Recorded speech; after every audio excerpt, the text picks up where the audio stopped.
All right, so today we're going to talk about how to eat intuitively in a way that you might not have heard of before. So let's dive in.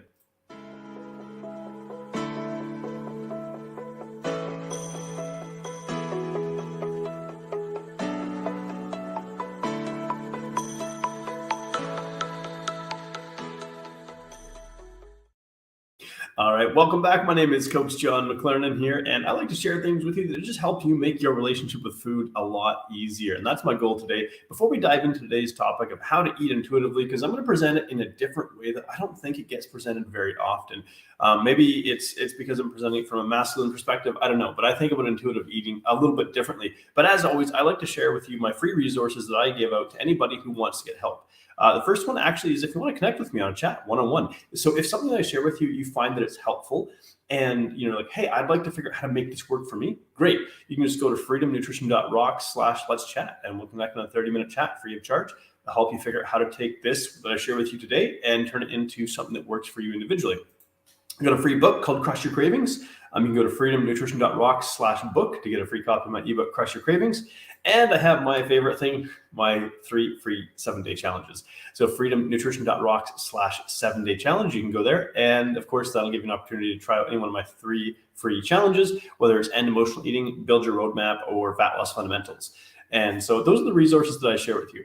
So to dive into today's topic, we're going to talk about how to eat intuitively, because intuitive eating, I think, probably has got a lot of press over the last few years. And sometimes I think the pendulum might swing a little too far the other way when it comes to intuitive eating. I know that when I first heard about it, my thought was like, this was, just basically eating without control, just eating whatever makes you feel good. And I think it's not quite like that. And so the other thing I think that we might bump into though is like, intuitive eating might sound a little bit daunting if you feel like you can't trust yourself around food. And so what we could say here is that intuitive eating is something you'd love to learn, but you're worried that it's not going to work for you. I want to change your perspective on that today. And I really want you to leave this short chat today just feeling a lot more confident because you have a level of a different perspective on how you can begin to learn intuitive eating. And really ultimately what our goal, I think, is to feel more relaxed around food. And so really the first question I have for you, because I always like to ask reflective questions when I'm sharing this, is how do you feel about, how do you feel about intuitive eating? What comes to mind for you when you hear this? What do you think about? What have you learned about it before? And again, I'm hoping that I'm going to share with you a different perspective that maybe you haven't yet heard before. And so, I want to share with you just a little story here. Let's just say, for example, maybe you're at the office and a coworker brings in, I'm sure many of you had this scenario, a coworker brings an assortment of cookies and baked goods, muffins, that kind of stuff for people to enjoy. It's really, it's a really nice gesture. Of course, we do this sometimes to show care for one another. And maybe it's like, say, 3:00 in the afternoon. You've been working hard all day and you're eyeing off a beautiful chocolate chip cookie.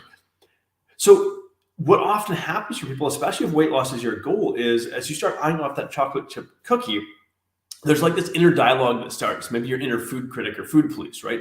Cookies are full of sugar. It's not my cheat day. If I eat this cookie, I'm going to gain weight. Or if I eat this cookie, it means I'm being bad, And then, so let's say you resist eating the cookie. You walk back to the office. You're still thinking about this cookie, but you're determined not to give in to the craving. But now it's say 3:15. A little bit of time has passed, and you're starting to look through your office drawers for your stash of low-calorie rice cakes or some sort of like healthy snack that you kind of keep tucked away.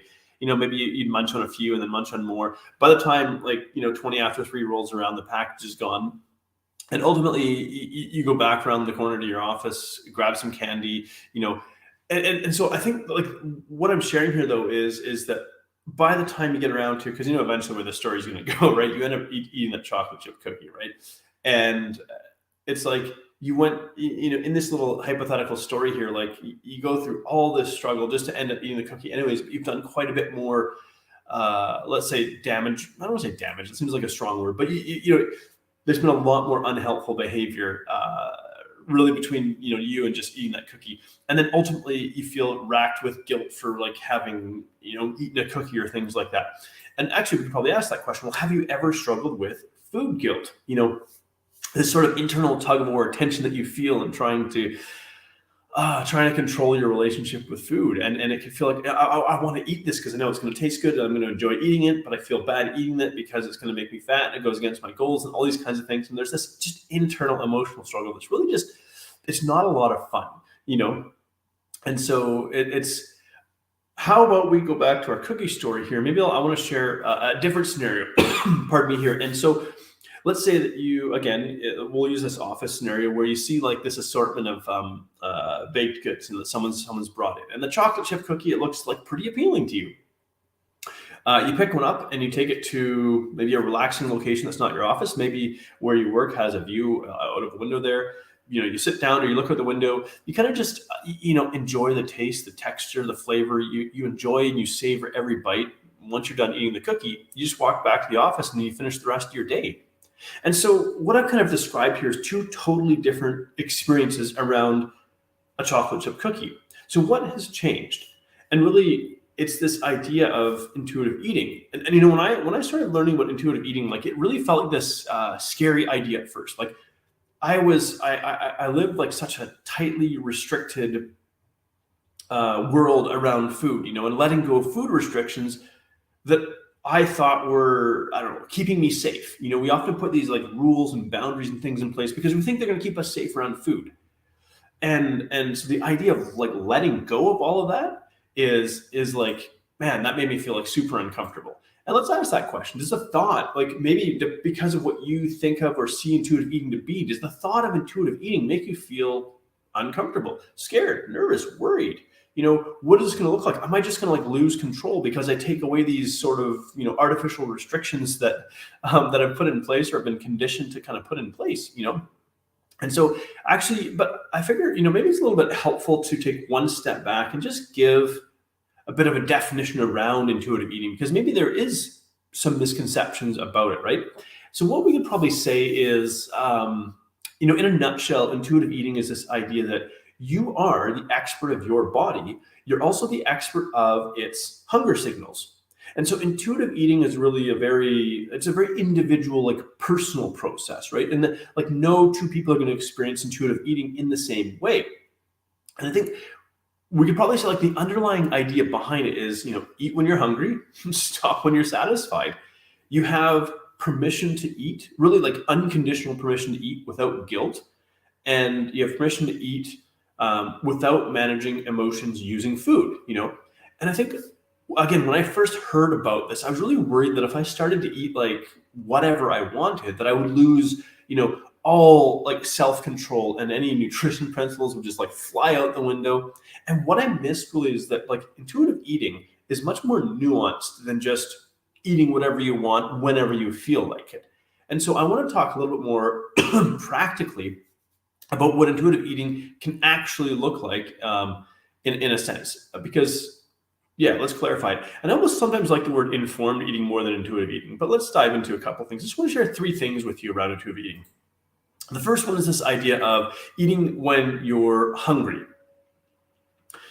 Now, I always like to refer to above the neck and below the neck hunger. Above the neck being psychological, mental, emotional kind of hunger that's not really a need of your body. And below the neck is really referring to physiological hunger, right? It's like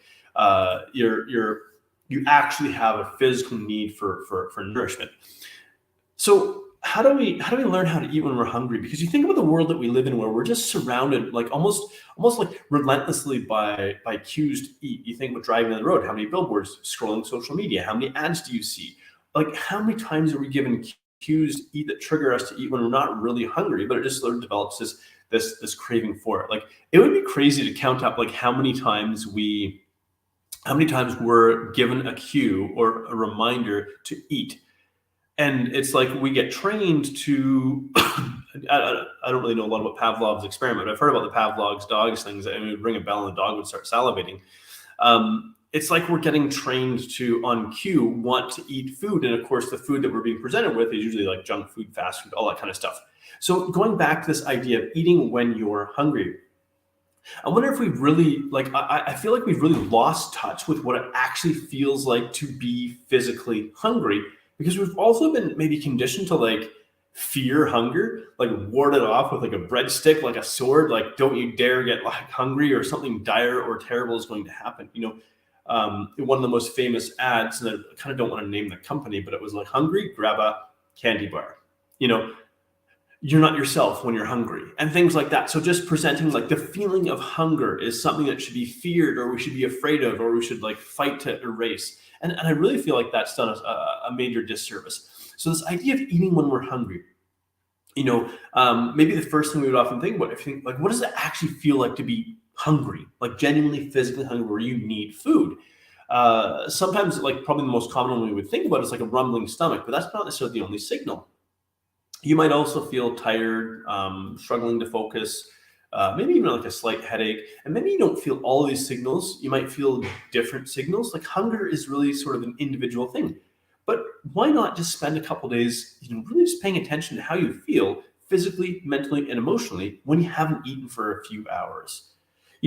How is it different than how you feel about an hour after a meal? When that meal is kind of still sitting there, you're feeling just kind of satisfied. So knowing what hunger feels like, that is, hey, there you go. When we're recording, we got to sneeze in there. How is it different? Because if we can know what hunger feels like, then it makes it easier for us to identify when you're actually hungry. Because if you're going to eat when you're hungry, this means that you're never necessarily going to get to the point of feeling like absolutely famished, right? If you eat when you're hungry, you're more likely to stop eating when you're comfortably full.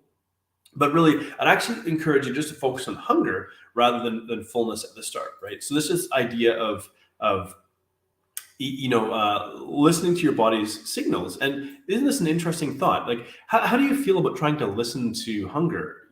Especially if it's one that we're not really taught how to pay attention to these things, right? And so what I would say is like, be patient with yourself. These signals, they might be rusty because for how many years have we been conditioned to sort of eat on cue as opposed to eat when we actually physically require food, right? And so, like, I think back to like from the time I was a kid, like we're taught to eat on schedule. Around noon, it's like time for lunch. Maybe in the afternoon, it's time for snack, or recess would come around, and it's time to eat a snack.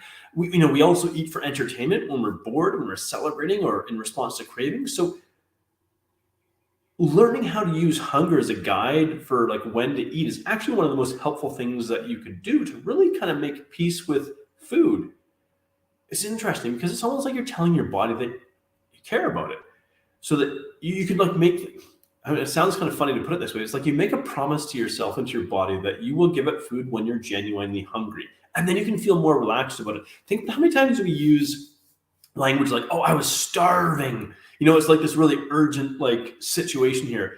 Well, we know that realistically, unless you've been without food for, multiple days, you're not actually anywhere close to starvation. Human beings, like our body is like really quite resilient and adaptable. And so, but we use this sort of alarmist language, which then signals to our like, oh my gosh, this is an emergency. I just have to eat whatever, and so on, right? And so we can really sort of develop this almost like this tortured relationship with food. And it's like, if we make this simple promise that, hey, when I'm actually hungry, I'll eat food, that ratchets down the tension that we might feel around food. Like when I'm not hungry, I'm not going to eat. And when I am hungry, I will eat. And now I can feel more relaxed about food. Because, for those, let's say, for example, who may have tried like counting points or counting calories or using colored containers or all these different ways to kind of control portion, you don't always have those tools at your disposal, but you can always tune into your body's internal cues, something like hunger. So the second one I wanted to touch on here was really challenging the food police in your head. And this is one that I struggled with a lot. Let me tell you, the food police, the food rules, all this kind of stuff.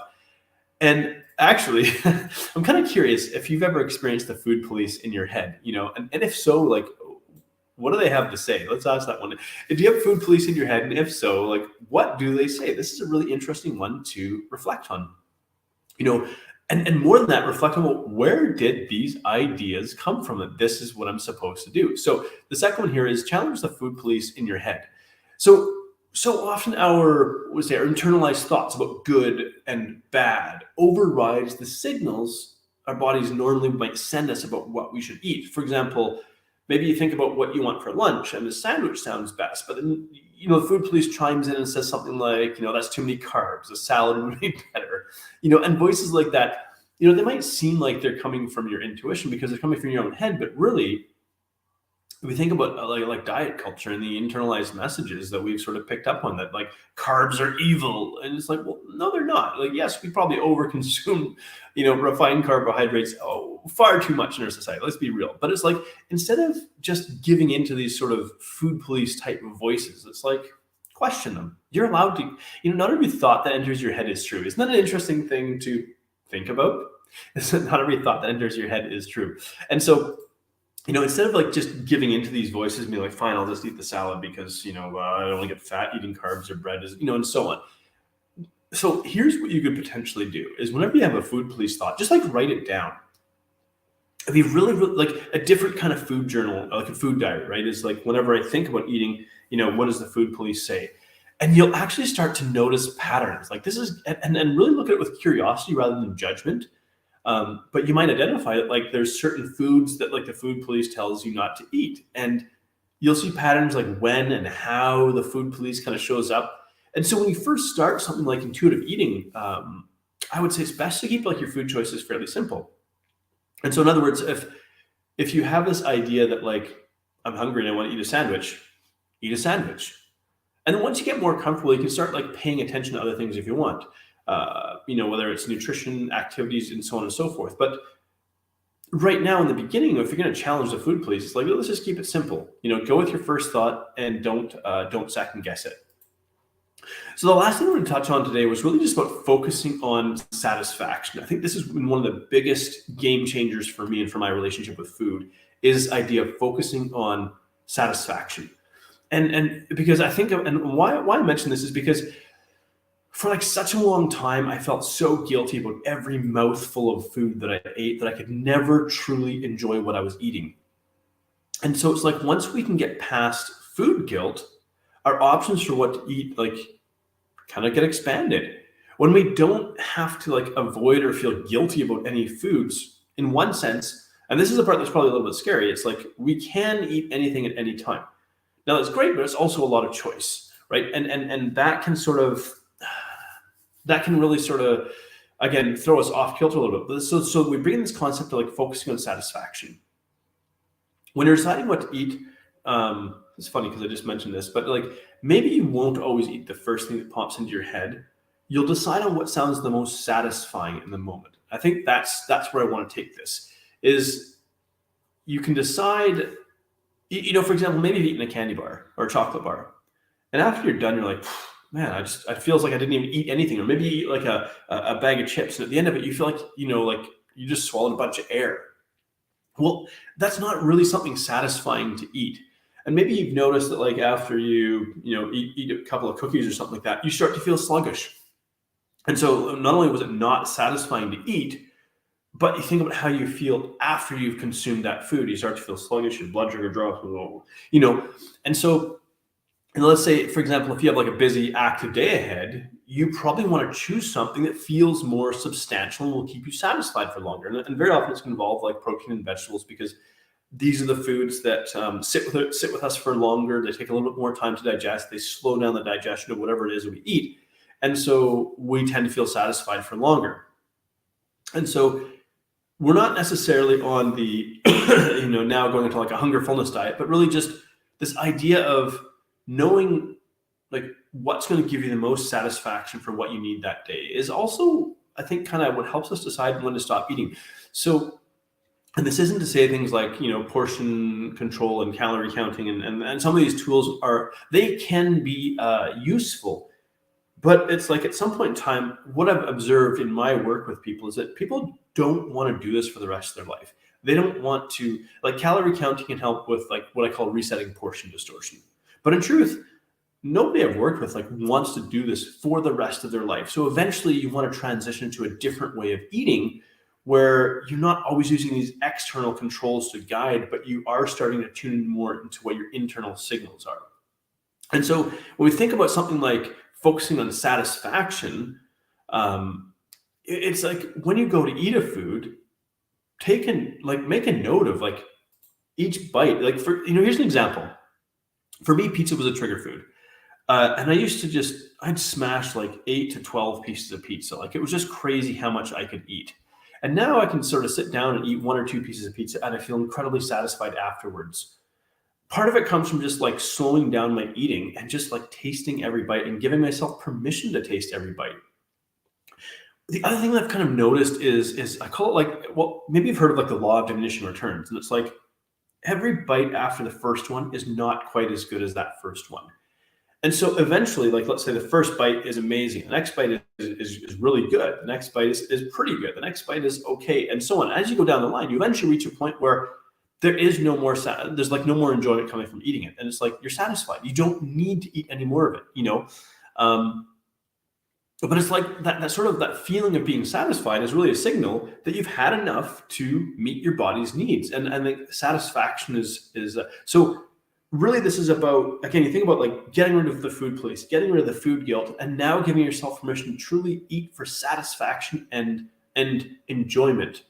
And that's when things really start to change. And again, I want to go back and just reiterate that when we're eating for satisfaction, it's like pay attention to how you feel when you eat certain foods. I know that if I go and just eat a couple of cookies on an empty stomach, it's like my brain just crashes for like 30 minutes afterwards. So I don't feel good after I eat that. And so very often when I have this impulsive thought of like, ooh, I want a couple of cookies, it's like, yeah, but I don't want the feeling that comes after it. So as we start to tune into these things, like how we feel when we eat certain things, it can really start to basically it's almost like gaining a superpower. Like you start to look at food differently. You start to feel more relaxed around it. I think that's what we want to do. Now, overall, like this idea of intuitive eating, it's tricky. It's because, and it can feel scary because it's like trying to ride a bike without training wheels when you've always had training wheels. There's not a right or wrong way to do this. And even this sort of lack of like rigid sort of box can feel a little bit daunting, a little bit scary, and that's okay. Like this isn't like part of this, I think, is also just giving yourself permission. Like this isn't a 3-month thing. This isn't a 12-week thing or a 90-day thing or whatever. This is learning how to live with a different relationship with food, right? And so, you know, I think I really wanted to just keep this simple. That's why I only shared 3 things. Like simply eat when you're hungry, ignore or challenge the food police, and just focus on being satisfied when you eat. Right? Just keeping things as simple as possible is what's going to lead you to being the most successful when it comes to this. And of course, over time, you can explore and you can expand and so on and so forth. But it's ultimately, I think this is where we want to go with it. So once again, just before we wrap up, again, I want to share, if anything I've shared with you today that you found like to be helpful, I want to share with you again these free resources that I always offer people if you want to take something like this and figure out how to make this like personal for me. First one is, hey, if you want to connect on a free 30-minute chat, freedomnutrition.rocks/let's chat, share about how we can make this individualized for you. My book, Crush Your Cravings, you can get a free copy of that at freedomnutrition.rocks/book.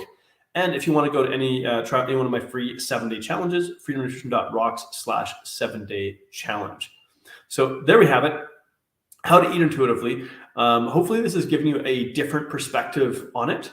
I've riffed a little bit today. This has just kind of been more of a relaxing sort of chat and sharing my thoughts around it. I had a few points I wanted to make, but hopefully you've taken something of value away from this and maybe looked at it a slightly different way. And of course, if you found this valuable, I would love to hear from you. So thanks so much for tuning in and take care.